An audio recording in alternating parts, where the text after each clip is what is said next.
کاردانەوەکانی هێرشەکەی سەر هاوینە هەوارێکی گوندی پەرەخ لە شارۆچکەی سەرکاری سەربەیدارەی زاخۆ درێژەیان هەیە و ئەنجومەنی ئاسایشی نێودەوڵەتیش لەسەر داوای وەزارەتی دەرەوەی عێراق دۆسیەکە تاوتوێ دەکات. لە درێژەی کاردانەوەی موشکبارانکردنی هاوینە هەوارەکەی زاخۆ ڕەجەب تەیب ئەردۆغان سەرۆکۆماری تورکیا لەبارەی هێرشەکەەوە جارێکی دیکە پەکەکەی بە ئەنجامدانی ئەو هێرشە تۆمەتبار کرد. ئەردۆغان لە پەیامێکی پەخشی ڕاستەوخۆی کەناڵی تەرەتەی وڵاتەکەی ڕایگەیاند جارێکی دیکە ڕووی ڕاستی پەکەکەمان بینی و وەکو هەمیشە هێرشەکە یەکێکە لە کردەوەکانی پەکەکە یەپەگە پەیەدە. وتیشی ئێمە ئەمەمان بە ئەمریکیەکان و لایەنی ڕووسی ڕاگەیاند و وتمان مەکەونە نێو گەمەکەوە. سەرۆکی تورکیا وتی هەمان شتمان بە دۆست و برا عێراقیەکانیشمان وتووە و وتومان ئاگاداری لێدوانەکانتان بن. تورکیا ئەستەمە کردەوەیەکی بەم شێوەیە ئەنجام بدات لەگەڵ دۆست و براکانیدا. Daha önemli görüyoruz.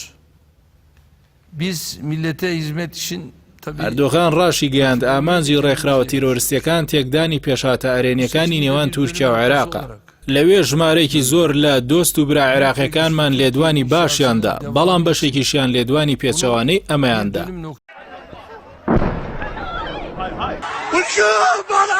لە چوارچەوەی هەوڵە عێراقیەکانیش لەو بارەوە ئەمڕۆ جێگری فەریقی یەکەم ڕوکن عەبدولئەمیر شەمەری فەرماندەی ئۆپراسیۆنە هاوبەشەکانی عێراق بە سەرۆکاتی شاندێکی باڵای ئەمنی بە مەبەستی هەڵسەنگاندن بۆ ڕەوشی ئەمنی سنووری عێراق تورکیا گەیشتە ئیداری سەربەخۆی زاخۆ باکووری ڕۆژاوای پارێزگای دوهۆک. شانەی ڕاگەاندنی ئەمنی سەر بە نووسینگەی سەرۆکوەزیرانی عێراق بڵاوی کردەوە شاندەکە بارەگای لیوای یەکی پاسەوانی سنووری لە ناوچەکە بەسەر کردووەتەوە و هەڵسەنگاندن بۆ ڕەوشی ئەمنی سنووری عێراق تورکیا دەکات. لە دوایین کاردانەوەش داندامانی ئەنجومەنی ئاسایشی نێودەوڵەتی باتونترین شێوە سەرکۆنی ئەو هێرشیان کردو لە ڕاگەاندراوێکدا پرسە و سەرخۆشیان ئاڕاستەی کەسوکاری قوربانیانی حکومەتی عێراق و حکومەتی هەرێمی کوردستان کردو هیوای زوو چاکبوونەوەیان بۆ برینداران خواست. پشتیوانی خۆشی بۆ لایەنە پەیوەندیدارەکانی عێراق لە لێکۆڵینەوەکانی ڕووداوەکە دووپات کردەوە. ئەندامانی ئەنجومەنی ئاسایش داوایان لە تەواوی وڵاتەکە کرد پشتیوانی لە لێکۆڵینەوەکانی ڕووداوەکە بکەن و لە هەماهنگی پتەودا بن لەگەڵ حکومەتی عێراق و تەواوی لایەنە پەیوەندیدارەکانی دیکە.